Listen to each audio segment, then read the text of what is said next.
Richard Bazley is an Emmy-nominated film director with an extensive background in Hollywood animation. I started on Pocahontas, and then I was lucky enough on Hercules to become a lead animator, and I had 3 of my own characters. I ask him about that golden age of animation and why it ended. What I did and always loved and wanted to do doesn't exist in Hollywood anymore. Iron Giant flopped. Amazing film, but it flopped. We had gone from getting phone calls from Jeffrey Katzenberg, offering double our salaries and all that, and then within a few years, Disney had forgotten about 2D animation. I ask him about his transition to live action and his acclaimed short films, Censure and Confines. You guys do your thing. So this is my start. This is your start? Yeah. We also discuss what makes a good story and whether there's a deeper meaning to all of reality. And would you consider yourself spiritual at all, or I'm just kind of intrigued? That's interesting. I'm not a Christian, I'm not of any religious faith, but I'm certainly open to ideas and exploring what it's all about. I don't know if we'll ever know. It's almost like the Bible almost seems more believable than the science at times, it's so great. Welcome to my conversation with Richard Bazley. First of all, thank you for having me, because I've watched your channel, and I find it thoroughly enjoyable. They're really good, great in-depth analysis of films, far better than I can do. I think they're terrific. Oh, that's very kind of you. Oh, it means a lot coming from you. Thanks a lot, Richard. Yeah. No problem. So, Richard, you're an Emmy-nominated film director. Yes. You have an extensive background in animation. I've just been going through your IMDb, and it's quite a lineup. I mean, you were involved in animating Hercules, a Disney film, The Iron Giant, which is one of my absolute childhood favourites. The Illusionist as well. I was a big fan of that film. That's right. Probably the last film I properly animated on, because as you know, Hollywood animation died after Toy Story, after having an amazing run there and having the time of my life. Being at Disney, it was almost like being at art school and university again, because we would have classes, we would have lectures on acting, improv, lectures on storytelling. Chris Vogler, who wrote Hero's Journey, would come in. The best life drawing tutors you can imagine, Steve Houston, a whole host of others, free at lunchtime. So it was a golden age. It's not like it now, but it was a golden age to be there in the 10-year slot that roughly I was there. And obviously, I started on Pocahontas, and then I was lucky enough on Hercules to become a lead animator, and I had 3 of my own characters, Amphitryon, Alcmene, and Demetrius. And I'll tell you a quick story, because I'm very proud of it. I was involved in, Gerald Scoff was involved in design, but we kind of designed our own characters and he tweaked them to his style. And Amphitryon, my parents came over to visit Disney, and he looked at some drawings on the wall, and he said, "My goodness, that's me." And I said, "You're right, because as an artist, you naturally draw things that come from your own life experiences. And as a boy, I drew them all the time. And I didn't draw my mum because she didn't want me drawing her with a big nose. so well, she has one, but you can caricature your dad with no offense. So and that obviously fed through to the character. So he's passed away now, but I've immortalized him in a Disney film. That's him. That is very cool. You obviously have this incredible background in doing animation. Yeah. And then you've kind of stepped into doing some live action short films. What motivated that decision, and have you found a lot of overlap between them? A few reasons. A big reason is that what I did and always loved and wanted to do doesn't exist in Hollywood anymore. As I say, when Toy Story came out, it was a bit after The Iron Giant, I think, or around the same time. Iron Giant flopped. Amazing film, but it flopped. And we had gone from getting phone calls from Jeffrey Katzenberg, offering double our salaries and all that. And then within a few years, Disney had forgotten about 2D animation. So a number of artists sort of reinvented themselves. I had to. The cleanup artists moved into different fields. Some animators went into storyboarding. Some went into CGI. I went into CGI for a little bit, for a while, but it never floated my boat the same way because you have so many artists involved in the process before it gets on the screen. Whereas an animator, your drawings, you have a cleanup artist, but it's pretty close to what you do that's on the screen. So I felt very removed with CGI. It was very different to Disney, where I they gave you ownership of the characters. John Musker and Ron Clements would give you a lot of freedom. And in fact, I used some live action reference, not for Demetrius, but for the Earth parents. And they did maybe 20 minutes for the audition, but then they left and said, right, up to you. And they left. So I got experience of directing the live action auditions for the performances that we could use as reference. So that was a great hands-on experience. And what's interesting is that the number of animators that have come, famous directors that have come from an animation background. So as you know, I worked with Brad Bird on The Iron Giant, and he went on to do Mission Impossible and Tomorrowland. Tim Burton was a Disney animator. He used to sleep under his desk during Fox and the Hound because he got depressed drawing cute foxes. Disney didn't know what to do with him. Right. So he had at that time Nightmare Before Christmas. They weren't interested; it was too dark for them. So he had to leave, and he became a huge name. And then later on, I think they hired him to do Nightmare Before Christmas. And there's others.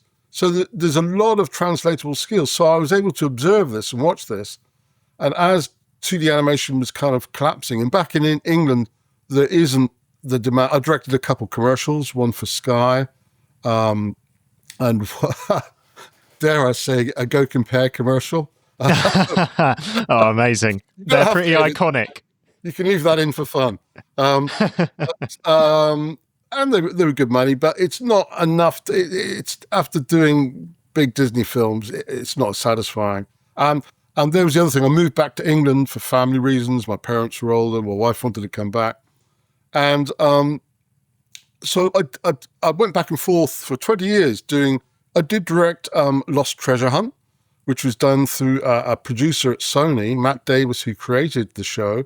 It's a long story, but it landed on my lap when I was storyboarding it, and we needed to take it somewhere, so we took it to GoSpot in San Francisco.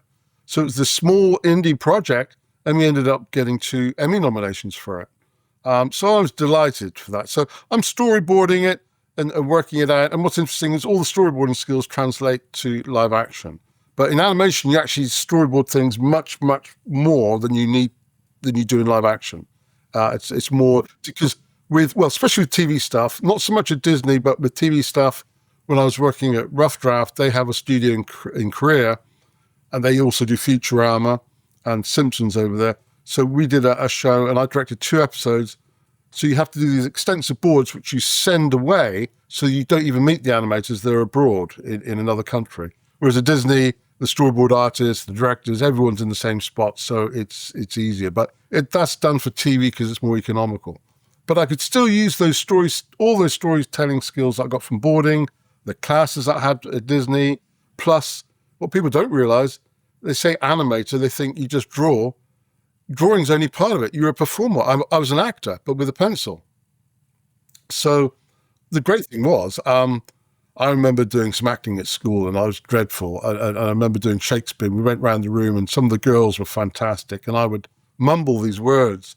But I found as an animator, I could be anyone, and I was free to be any character. So that was very liberating. But I could still use those skills, which I've now been able to apply in my own films, Censure and Confines. So there is a video online where I talk about some of the ideas and influences in animation, and one of them is called business. In animation, they do a lot more personality stuff. You take a basic story, but the storyboard artist will expand much more than the script than they do in live action. So they create business and performances, which is what they did on Jungle Book, when you have a dance sequence, with Baloo the bear, when he's singing Bare Necessities. There's whole little scenarios that wouldn't be scripted, where the board artist would say, oh, look, he's being a bit careless, he lifts a rock, and he's getting ants out, and then Mowgli crawls under the rock, he drops the rock, and he just gets out in time. So it's all boarding and timing. All that stuff I learned, and I could bring into my own films. So I talk to my actors quite often beforehand, because I like to brief them heavily beforehand and try and give them as much freedom as possible on the shoot. I talked to Tom Conti, who's also in Censure, as a voice of the father. I said, Richard, give actors freedom. And what I found as an animator was when I went from Don Bluth Studios to Disney, at Disney, John Musker and Ron Clements suddenly gave me a lot more freedom than I was used to. So I had some ownership of the characters. And it creates a real believability and a passion, So if you're on a shoot, you can ask an actor to do certain things or block it out. But I never want to tell them exactly, you must do this, you must do that. I will entice or encourage or suggest. And that's my preference. So I think it gets a better performance than really hammering down on them. So you'll notice in Confines, by the way, Neil Basson is a long-term collaborator, screenwriter who wrote both scripts. So without his input, we couldn't have made these films. So I'm giving a shout out to Neil. He's a fabulous writer. So what we did on Confines, though, it was a monologue. So I had to add all these other things of interest, because otherwise it's just a guy trapped in this room. So I added different visuals. The skull is loss. The bird is guilt. And there was also a little bit of exposition. I don't like heavy exposition because the Hollywood films have to do a bit more heavy exposition because they, I dare say, appeal to a lower common denominator in the audience. They have to spread the net wider. So I briefed the actors, and I've got to do it in a way that I don't give away the story. But I talked to Luc F. Desjardins, who's the star of that film, and Vivian Taylor, who was in both films. And I set the scenario about, so I don't want to give away a story, but I just described what was going on and the situation, and I let them improvise the scene, and we filmed it, and we put it in the film. We weren't sure if we were going to at the time, but it worked superbly. So is that sort of those lessons I learned working with actors, improv, so all those skills I've been managed to bring over into my own filmmaking. Yeah, I'd love to talk in more detail about Censure and Confines. Should we start with Censure? Yes. Because one thing that struck me about that was its length is interesting. It's about 40 minutes, isn't it? Yeah. Which is kind of almost between short film and feature length. And I was kind of intrigued by that because I've actually made a 40-minute film as well. It's kind of TV episode length, I guess. So what was the thinking behind that? I'll tell you about that. Because to me, it's all about the idea. Like David, it's all about the idea. And there are so many rules out there from execs. You must do this, you must do that. But I like the idea to drive the creativity and what we do with it. So I talked to, originally we were going to do a 10-minute, 20-minute short. And Neil wrote the script. And it was 20 minutes. So okay. Because most festivals like their shorts under 20 minutes to get them in. But the thing is, I added a lot of other things. There's a dance sequence with On Top of the World, again with A.D. Chivers, and O'Connor, by the way, which I'll talk about in a minute, did an amazing job. And it was just, it felt as I read the script that we needed to expand it visually. So I added other visual elements and other atmospheric ideas. And normally, if you've got a TV series, it's normally you get a page per minute on screen, normally, because you've just got talking heads and that's it, normally. But with a film, we had a dance sequence and other elements to embellish. And when we shot the film, Joe, my DOP afterwards was laughing. He said, we've got probably about 60 to 80 minutes of footage. So it actually wasn't quite enough for a feature. So I'm like, well, let's just cut it to what feels right. So we cut it. And I said, well, let's try and get it under 40 because that is the break-off point for shorts. So we got it to just under 39 minutes.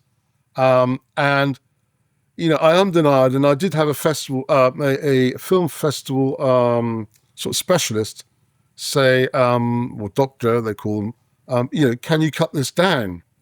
And I looked at it and I said, no. This is what it needs to be. But my next film, I'll make sure we do a 20-minute one. But this one, I'm not hacking it up. So I put it out there and I thought, maybe we've blown it with some festivals, but we got it. It's won over 40 awards, Censure, so far. And, it's picked up awards in New York, LA, and over in Cannes at one of the festivals there. In fact, we went over with AD and Daniel Penny of Noise in Your Eye, and we picked up best score at the Cannes 7th Arts Awards. It was also screened in Beverly Hills as part of the Venice Shorts Festival, which we won. I'd have to check which one was best director, I think, best film, best indie short. And they said, "Oh, do you have a shorter version?" I said, "No, I don't." So they said, "Okay," because all the films they were showing, they only had a 2-hour slot, and we were taking up 40 minutes of that, and the rest of them were 10 minutes. So it's amazing they did that, and they played ours as the final film of the evening. And again, there's an online interview with a lot of my friends on there, and I was just delighted that I managed to get some of my friends to go along to see it. And it's Hannah Fletcher does the interview. She has a great YouTube channel as well and does a lot of interviews, but she's based over there in LA. Right. Yeah, and it's a very interesting concept because to me, you maybe wouldn't call it a horror film, but given the films I tend to talk about on this channel, it kind of made my ears prick up in a way, some of the themes in it, because it almost feels slasher adjacent in some ways. The idea of I don't want to spoil anything, but no, I was thinking about this. Because originally we did have a darker ending, I'll put it like that, which fits what you just said. But for a number of reasons, I said to the writer Neil, let's keep it psychological. Let's keep it more Hitchcock and implied, hence the ending. So it's still, I actually find a lot of horror films, the ones that scare me most are the ones that toy with me and play with me before I see any of that horror or gore. I find it more psychological, disturbing things far more scary than seeing bloodshed and all of that stuff. Totally. But it's definitely on the cusp there, and a dark film. And I think Connor handled the character superbly. One of my briefs to him beforehand, because I wanted the audience to empathize. I mean, he doesn't, okay, we can say, spoiler alert, he doesn't do a good thing, but we empathize with him because of the lambasting that he gets from his stepfamily. Thrown in there on top of that he has a speech impediment with his stutter. So we studied, I said, study Gareth Gates and how, he had such a severe stutter, but when he sang, it just disappeared. It left. Now we have something similar again, spoiler alert.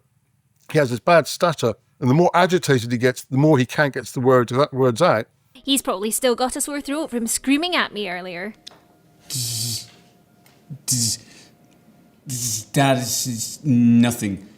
Just... He was screaming at me, Mr. Walker. But in that moment, in that sequence that you see, where he's relaxing himself and does the most phenomenal delivery on a speech, it's so cool. He relaxes and he can speak fluently. Do something creative and practical.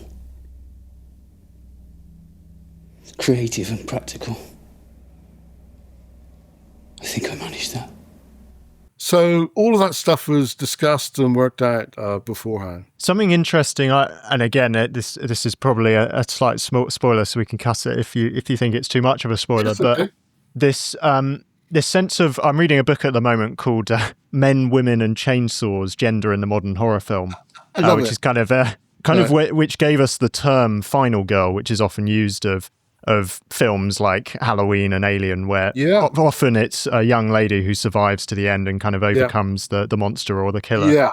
But this sense that often, she mentions in the book, that often the killer or the person who does the bad thing in a slasher film or a lot of horror films is confused about their gender identity in some way, whether they're cross-dressing or that kind of thing. Psycho. And you see it in Psycho, with Norman Bates, and also Silence of the Lambs with Buffalo Bill. Yeah. So I was wondering, you kind of play with that a bit in the film, and I'm obviously not raising this to demonize people who struggle with gender identity, but it is an interesting kind of outworking of this kind of agent of chaos in the story is unsure of who they are. I was wondering if you had how conscious that was. Well, originally, it wasn't that, what you said, a gender identity. and we had other things, but we needed something that his father was uncomfortable with and to cause that conflict. So we decided to go that route. And I think it worked because it is empathetic. It's not it's empathetic with that, and I've got friends who are like that. So it's nothing. It's in films we should be able to touch upon all conditions, all things, and not demonize them. But we should be able to play with all types of characters. So that's the route we went. Yeah, and Tom Conti, as you said, does a great job doing the dad's voice. So we should finally have them signing the contract by the end of the week. We'll see, eh?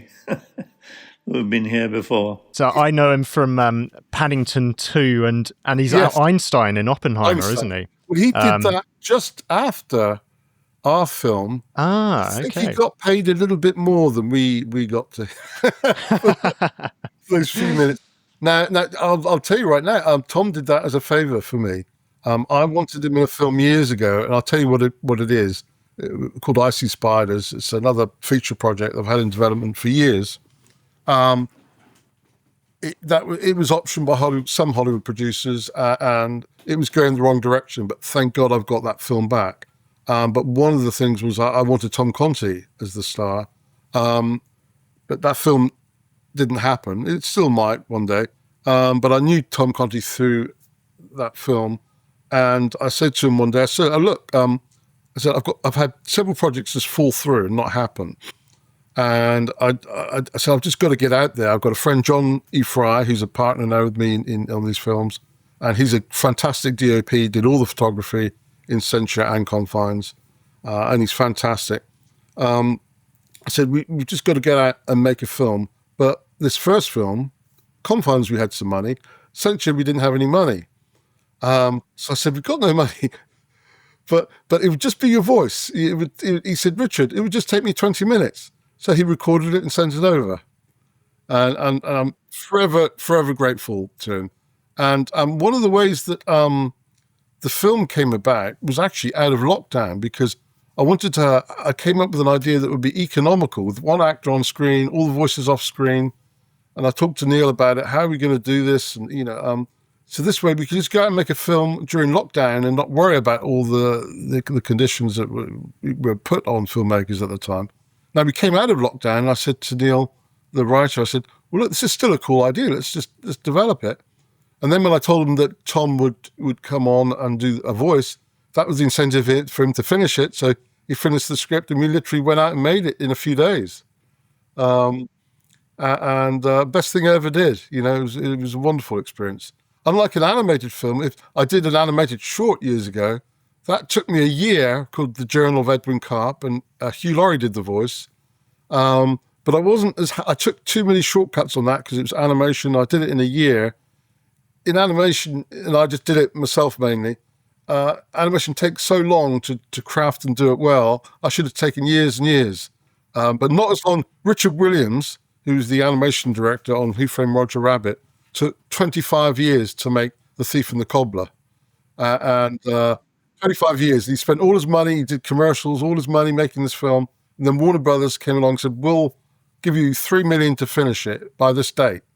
And he took the $3 million and he went over the date, and they took the film off him and edited it their way and destroyed it, really. Anyway, that's a side story.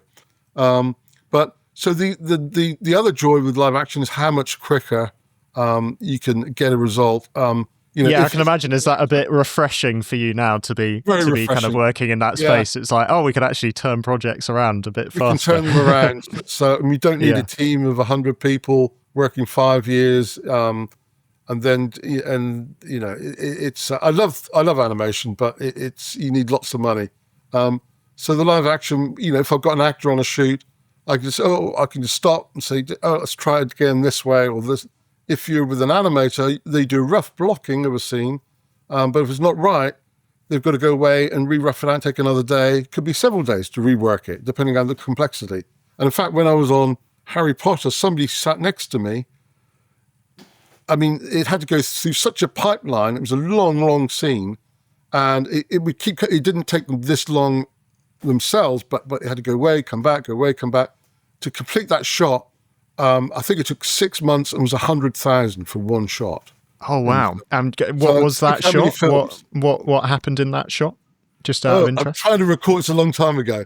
I think it's the hippogriff running along behind some arches. I'm wondering if it's the arches composited, I may be wrong, in Laycock. I don't know. But it was so long ago. I was so focused on my own stuff then. But I much prefer making my own films and being in control, whereas on Harry Potter, I was a cog in a machine, and probably one of the few grey-haired cogs with tons of computers at frame store all lined up. I never even met the director. And he's a great director, so just to get the chance to make my own films. And I've been lucky to work with some great directors, the ones at Disney, Ron and John, and Brad Bird. So I've worked with some great directors and met some old veterans who are fabulous. There was a guy called Victor Habouche who designed the Thorn Forest in Sleeping Beauty. And he came out of retirement on Iron Giant to do art and visual development, because Brad Bird knew him. And I got to know him, and he had left after Sleeping Beauty came out. It cost $3 million, I think, and it bombed. So they laid off 60% or more of the staff. So he was laid off with a lot of the others. And he went off into live action, but doing commercials. So he had his own live action studio making commercials. He made a lot of money doing it. And I think his claim to fame was Kibble and Bits, which was a dog food or something, and a McDonald's advert. But he never made his own live action feature, which is a shame. But I was able to pick his brains a lot. And I used to go down to his place down in Santa Monica. He had a penthouse suite at the top down there, and he had the whole top floor with a massive studio, and he was spending his later days just painting. And I've got some prints of his in my house now. So a lot of those guys that I met at Disney were fabulous artists in their own right, lots of them. So all those people that I met and picked their brains, he helped me with some storyboard ideas, and you just pick their brains. Irreplaceable. It's amazing time. Yeah, so much of it is about networking, I guess, isn't it? And just meeting people, sharing ideas, and hugely networking. I was lucky enough to be in LA for 7 years and then going back and forth. So I've got some very dear friends who are big producers. Howard Kazanjian, who produced Raiders of the Lost Ark, Return of the Jedi, is a dear friend. Mario Kazar, who produced the first Rambo, First Blood, Terminator. In fact, I don't know if you can see behind, I've got a DVD signed there of First Blood to Richard. Love and friendship forever, your friend Mario Kazar. Oh, wow. How cool is that? That's very I'm cool. a fanboy too, as well as making films, I'm a fan, Yeah. And to move on to Confines, which we talked about a bit already, but this is you did get this one under 20 minutes. We did, But I was very struck by, as you say, the kind of most of it playing out in this cell, but cutting away to these very expansive scenes. The maze in particular really stayed with me. But interesting that two of the characters in this guy's life who are very close to him are called Faith and Hope, which is kind of interesting. It gets me thinking about 1 Corinthians 13, faith, hope, and love. The greatest of these is love. I don't know if that was a conscious reference at all, but what were you kind of trying to do with that film, would you say? I mean, Neil came up with a lot of cool, the writer, a lot of the great ideas, Neil Basson. And I was, and Luc, the main actor, Luc Desjang, came up with the funds to make the film, and he's the star in the film. And there were limited funds, so I said, well, we're going to have to do this kind of cheaply, but let's make it look more expensive. I said, how about, I had this idea about being trapped in your own head and not being able to get out, something I related to. There's this blind house, literally just 50 yards up from my house, where they used to lock the drunks and troublemakers in for the night. And I think it's before there were police. They would lock them in there if they're drunk for the night. And I often popped in there and looked, and there's this grill at the back with this light shining through. And I pictured this guy sitting on the bench in there with the light streaming through, going through this sort of cathartic exercise and exercising his demons because he's beating himself up again and again and again. And Neil, I briefed him, wrote the most incredible script that's almost Shakespearean, which is why I'm very much a visual director towards Ridley Scott rather than Mike Leigh or Ken Loach, who I love. I love all that stuff. But probably because of my animation background, I'm very visual. So Neil can write stuff, the wording that I couldn't write. It's so well written. I searched for the same wonder that seemed to infuse every child around me. But my thoughts were forever tinged with a darkness that bled in from the edges. I spent my days in the confines of my own mind. My self-made prison.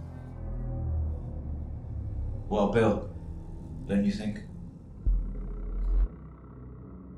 I travelled from child to man, carrying the weight of my heavy companion as a constant.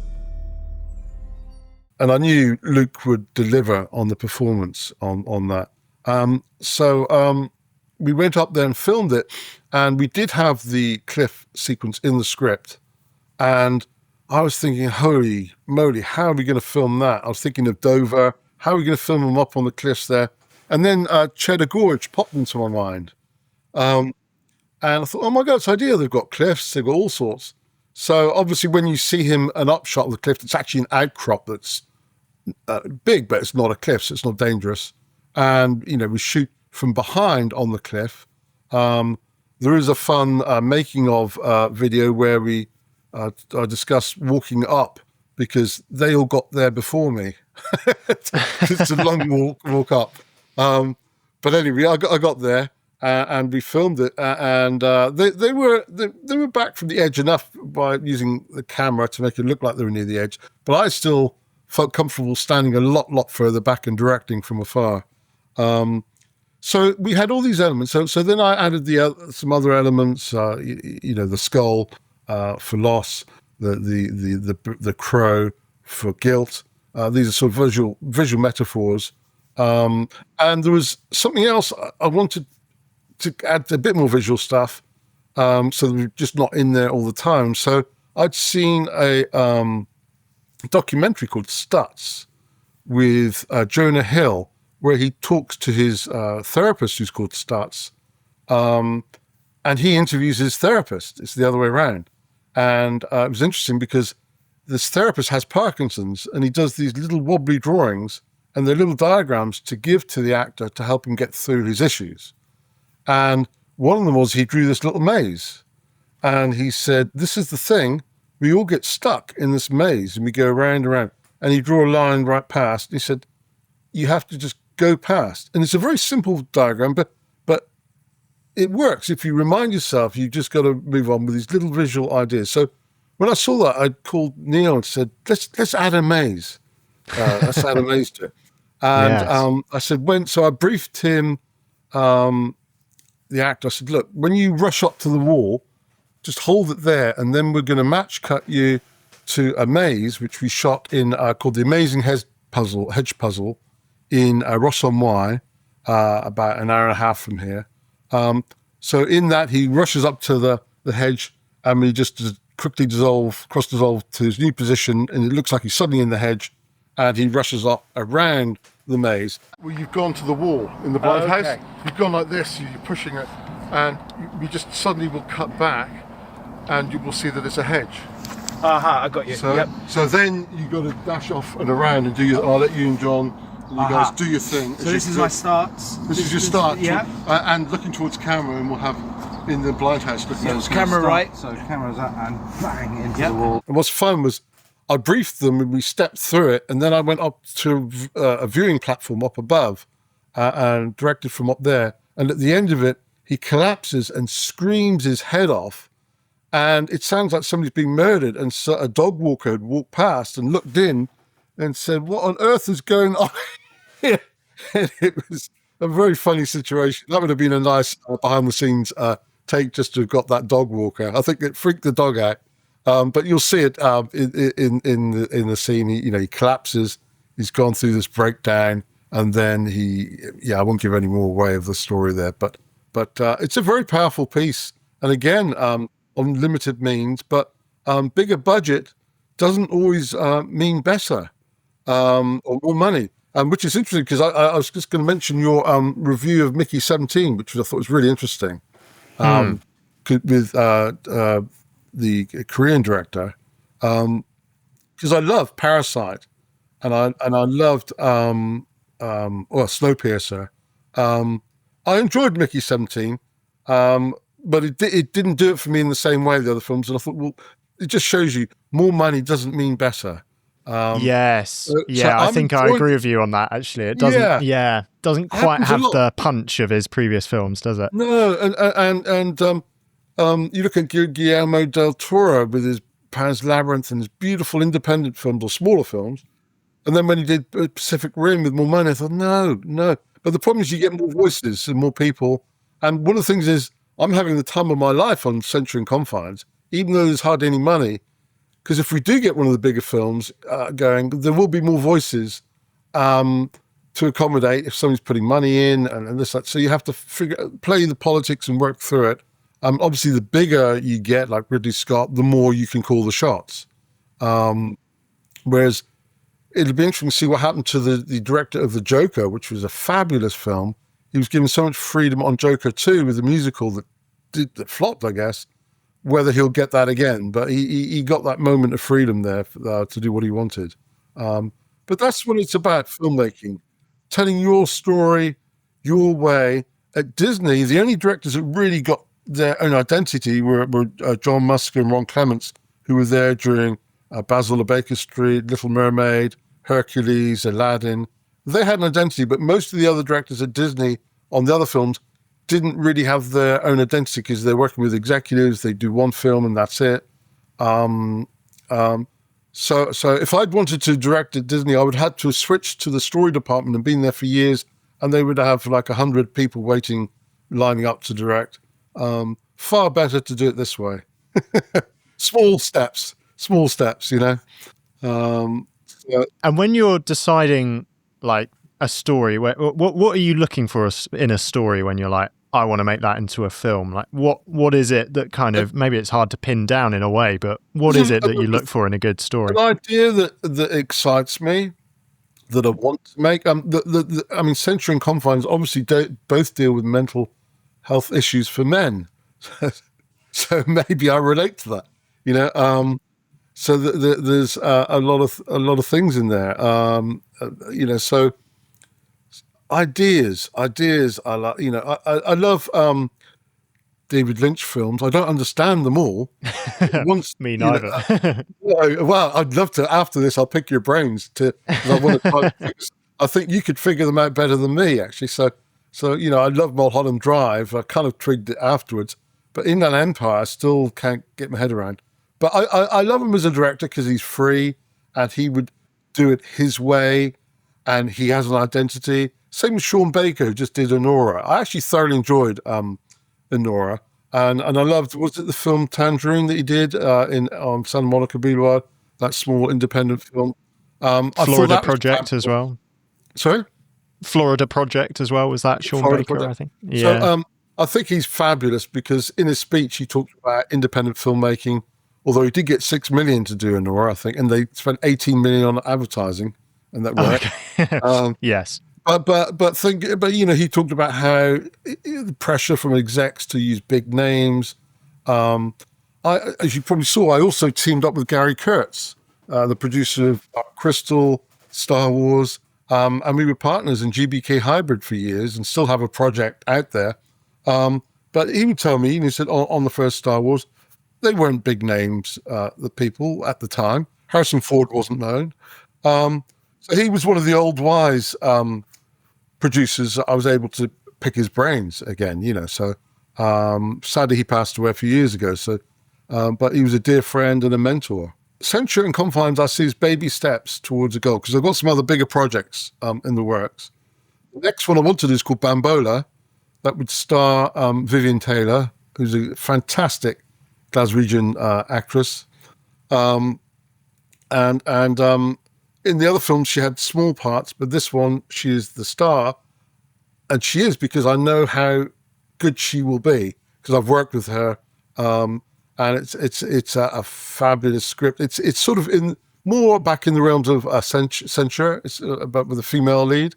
There's a lot of interesting artwork that I've been doing, and I'm talking to a number of producers. And I'm hoping it started as a short, but the script came in at 30 pages, and I said to Neil, "Well, looking at what happened to Censure, this would end up being a 60-minute film, and then it falls well between a short and a feature. So let's just go for it. Let's go for a feature.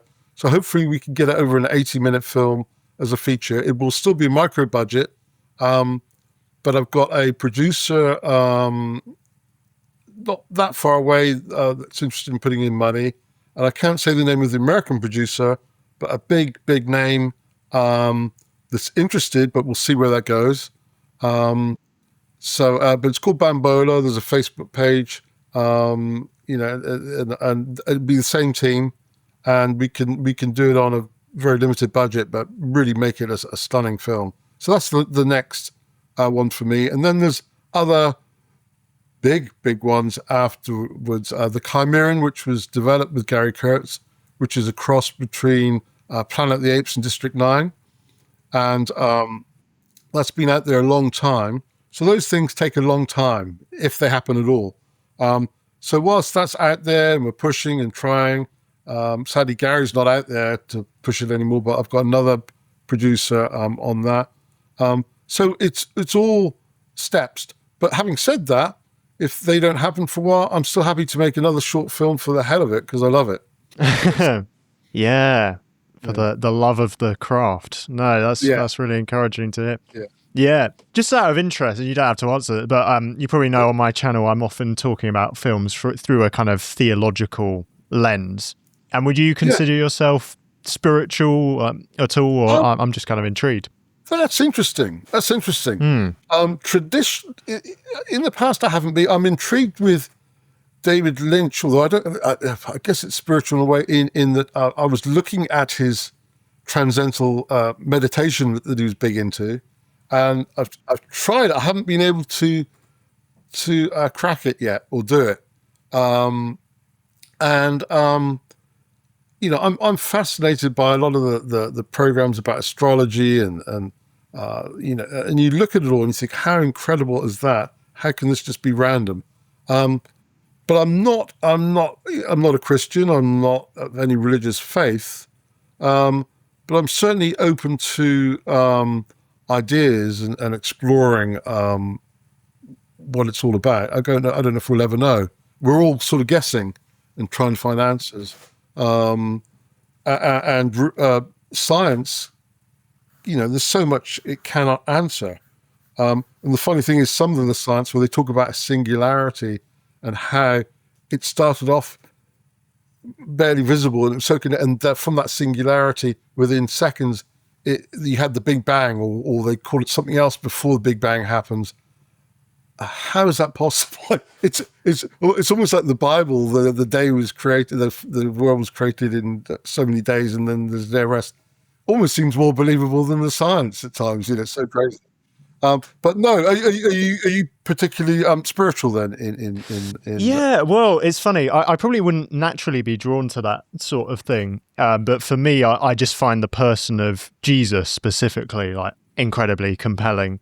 It is. The fact that he's this kind of, he claims to be God, and yet he's nailed to a piece of wood and is kind of bleeding and praying for his enemies, and that's the means by which he saves the world. And I think so many of the stories that resonate with me are kind of doing that death and resurrection shape, the kind of the hero who... How do the slasher movies fit into that?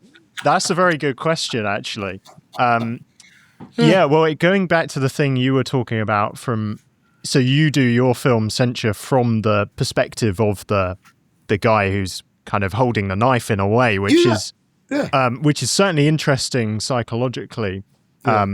And when you look at the cross, you have this Roman centurion driving a spear into Jesus, and I think a Roman would look at that image and identify with the centurion, the ones holding the power, and they would look at the person on the cross and say, that's a criminal, that's a person who needs to be killed by the state.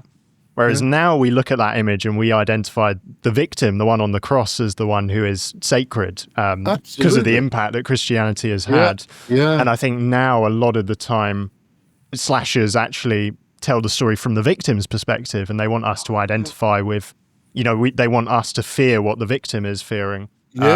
So it's definitely controversial for a Christian to be into horror films. What's interesting is obviously the things that we all find abhorrent, Nazism, all that. But what's interesting is American History X. I remember watching American History X, and there's this right-wing, vile human being, and he does something that's so appalling in it. But what's incredible is that the director, by the end of the film, gets you to empathize with this guy. So that's a sign of an amazing director, amazing filmmaker, that they put you in the head of these, or even the Joker. Like what he does is horrible at the end, but you're kind of like in his head thinking, well, I get it. And it's kind of scary that those filmmakers can make you feel like that. They take you on that journey, Yeah, and I think there's a kind of double thing going on when you're watching something like Joker, because on the one hand, you're repulsed by what he's doing, but maybe an even more uncomfortable aspect of it, especially when it's told in his shoes a little bit, is you kind of identify a slight sense of that darkness within yourself. That's right. And it's confronting, isn't it? Well, this is what maybe the thing is in our head, as a baby, when you grow up, all these facets of the human being are capable of going in different directions depending on your life experiences. Some of these villains, were they abused? What happened to them? Were they treated so badly that so maybe people have all these things directions they could have gone in, but we all aim towards good. But there's still those elements that think, oh my God, the wrong choices could have gone the other way. And you see people that turn their lives around. Boxers find their sport, and suddenly they stop crime and they find a way forward. So I suppose going back to stories are a great way of finding a meaning to life. When an audience sits in a theatre, we're trying to make sense of all this noise and stuff going on, and films are a way of taking us down different journeys and making us think about things. And those are the kind of films. I mean, once in a while, I enjoy just a romp or an action adventure film, but I do enjoy the films that make you think afterwards or make you move. And one, I wish I could remember the director's name. You'll know him. The film that just came out, The Girl with the Needle. Okay. Yeah. Oh my God. Absolutely incredible. Black and white film. It's grim but beautiful, if that makes sense. And you're taking on this journey with this girl where a lot of things go wrong with her life again and again. And it's just, I don't know how many awards. I would have given that more awards than Nora. And I think it's a Danish director, and it's in Danish, and it's Danish, Polish, and Swedish backed. Just a phenomenal film, and I watch a film like that, I think, yes, that's, and it's subtitles, so I always find subtitles films take me a little bit longer to get into because but once you get into the film, you don't mind reading it, the subtitles. Thoroughly fantastic film. Yeah, that's really interesting. I'll have to check that out, actually. I haven't seen you that. like it's very dark.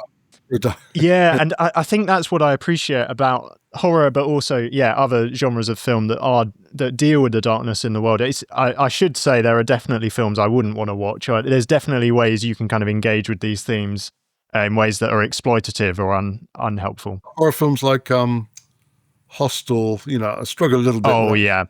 Yeah, the kind of torture core. There's a few of those, and you think, and the studios seem to jump on those. They seem to get a guaranteed audience.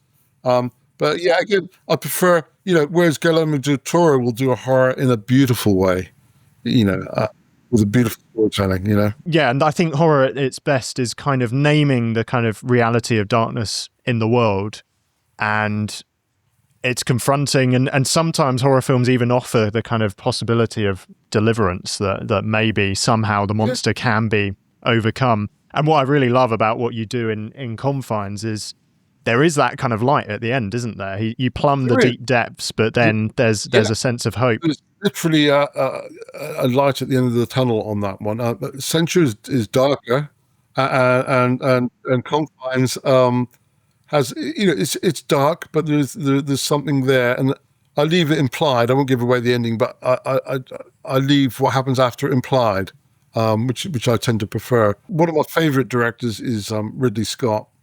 I know some people criticize him because of story, but when he gets it right, it's just beautiful. And the original Gladiator, not the new one, there's a scene in there, and they were struggling with the story. And there's a scene where Joaquin Phoenix's character, you can see him, he wants to be loved by his father, and his father doesn't love him, and he's behind the Russell Crowe character. That's his favorite, and he's desperate for love. And he's desperate for it, and he does all these things to try and get his attention. And what he does in the end, he grabs him and he hugs him, but he hugs him to death and suffocates him. He hugs him and hugs him. And I thought, what an incredible piece of storytelling by the writer who added that. I thought it was stunning filmmaking. Now, going back to animation, my animation background, because I've done animation and worked in CGI, I can spot good CGI and bad CGI. And CGI can be done at hundreds of studios around the world and thrown in. And depends on so many things. So I was a bit disappointed in the new Gladiator. There's a sequence where these baboons attack the leading character. And it became more like an X-Men movie with all it didn't look great. They spent a lot of money on it. They didn't look believable, the baboons. They were rendered, but it's an incredibly difficult thing to do. So sometimes, if it's possible, I actually prefer visual effects that are done on the spot, physical special effects, as opposed to CGI.